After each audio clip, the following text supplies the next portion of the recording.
Hey, Shalom, sure I want to start with source by giving no praise to Yahweh Hashem, Shai, Hashem, Dash. Double honors to the apostles of GMS and honors to brothers doing the work in truth, what sincerity. This is just going to be a real quick one. It's a Safari test USB security key support to help fix our password problems. Right, and you know, if you're on the loop, you already know what this is about, where this leads. You know, because Esau's a devil, right? He likes telling you things are for your own good.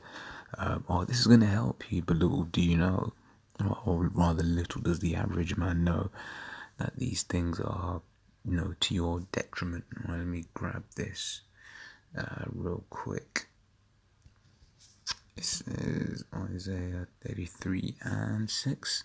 It says, "And wisdom and knowledge shall be the stability of thy times, and strength of salvation. The fear of Yahweh is his treasure."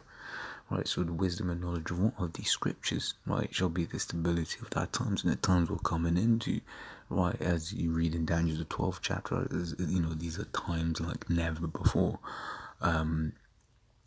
And you're going to have a good and solid understanding of these scriptures for the time that's to come, right? Because what Esau's going to try and push is that mark of the beast, the RFID microchip, right? Which this is all gearing the people towards. So you read it, it says, helping us fix the flaws of passwords. Right, Apple has begun testing support for hardware security keys in its Safari web browser. So the company on Wednesday released Safari Tech Preview version 71 with support for web authentication technology, which lets websites authenticate your identity when you insert a hardware security key into your computer's USB port. Those security keys are typically paired with another authentication factor, most often a password, but they can work with biometric factors like fingerprints and with time-based codes from mobile apps like Authy, right? And if I'm not mistaken, the new MacBook Pro, the latest one with the stupid touch bar, you know, it's like a touch screen. Just make the fucking screen touch screen. You know, instead of a bar that's touch screen, it's stupid. But that has a fingerprint sensor on it, and you know that can easily be linked up if it's not already to, you know, Safari. So this is all just gearing people into this whole biometric, you know, this whole biometric link up world, right? That people, you know, that you've got, right? That he wants to set up. This is Revelations 13 and 16. It says, "And he causes all, both small and great, rich and poor, free and bond, to receive a mark in their right hand or on their foreheads." Right? So, in that, what's that mark? That mark is, in the Greek, is charagma, right? Meaning, you know, an incision, right? And this is going to be inserted into you, and that's the RFID microchip. And you ain't going to be able to buy, and you ain't going to be able to sell, right? You know, whether if it's used for identification. Just look at your passport. You can't get a job, for instance, without a proof of person, proof of, you know, of residency, etc.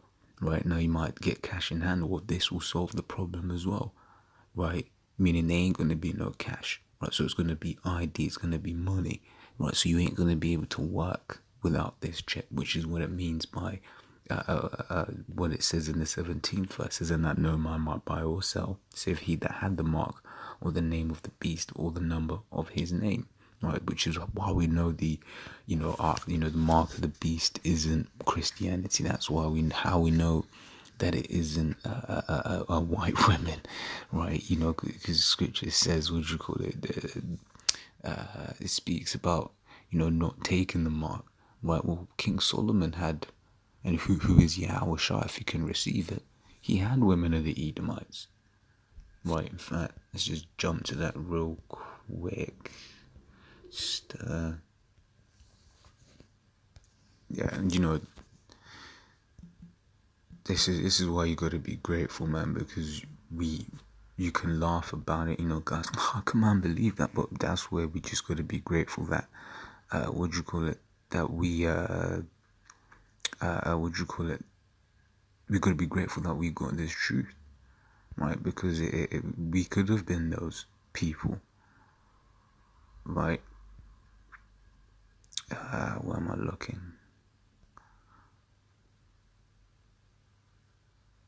says, for Solomon went out. Right, yes, this is 1 Kings 11:3 says he had 700 wives, princes, and 300 concubines, and his wives turned away his heart. For it came to pass, Solomon was old, that his wives turned away his heart after other gods, and his heart was not perfect with Yahweh his power, as was the heart of David his father. Right, it says, for Solomon went after Ashtoreth, the goddess of the Zidonians, after Milcom, the abomination of Ammonites. And Solomon did evil in the sight of Yahweh, and went not fully after Yahweh as did his father. So then did Solomon build an high place for Chemosh, the abomination of Moab, in the hill that is before Jerusalem, and for Molech, the abomination of the children of Ammon. And she doesn't say the daughters of Edom here, which where am I? I'm trying to remember. I mean, it doesn't say what you call it, daughters of Edom here. But he had 300 concubines.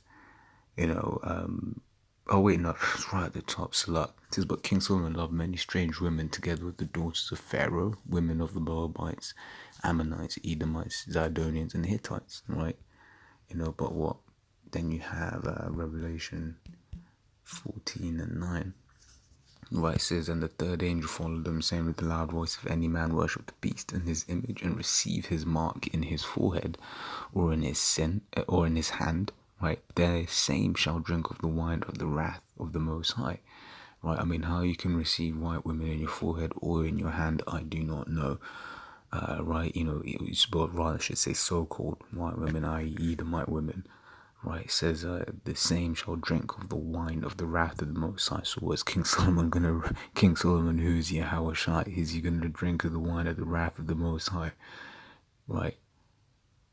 It says, which is poured out without mixture into the cup of his indignation, and he shall be tormented with fire and brimstone in the presence of the holy angels and in the presence of the Lamb.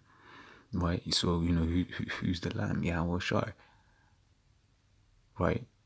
So, I mean, that's madness, right? Then you get some people that say it's sin. We know it ain't sin, right? Because all have sinned and come short of the glory, which means no one will be saved, right?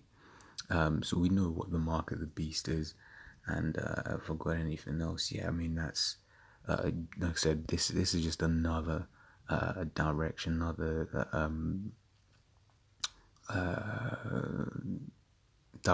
step towards the mark of the beast. So like I said, just a quick one. Lord's will, you edifying. Until the next time, we say shalom.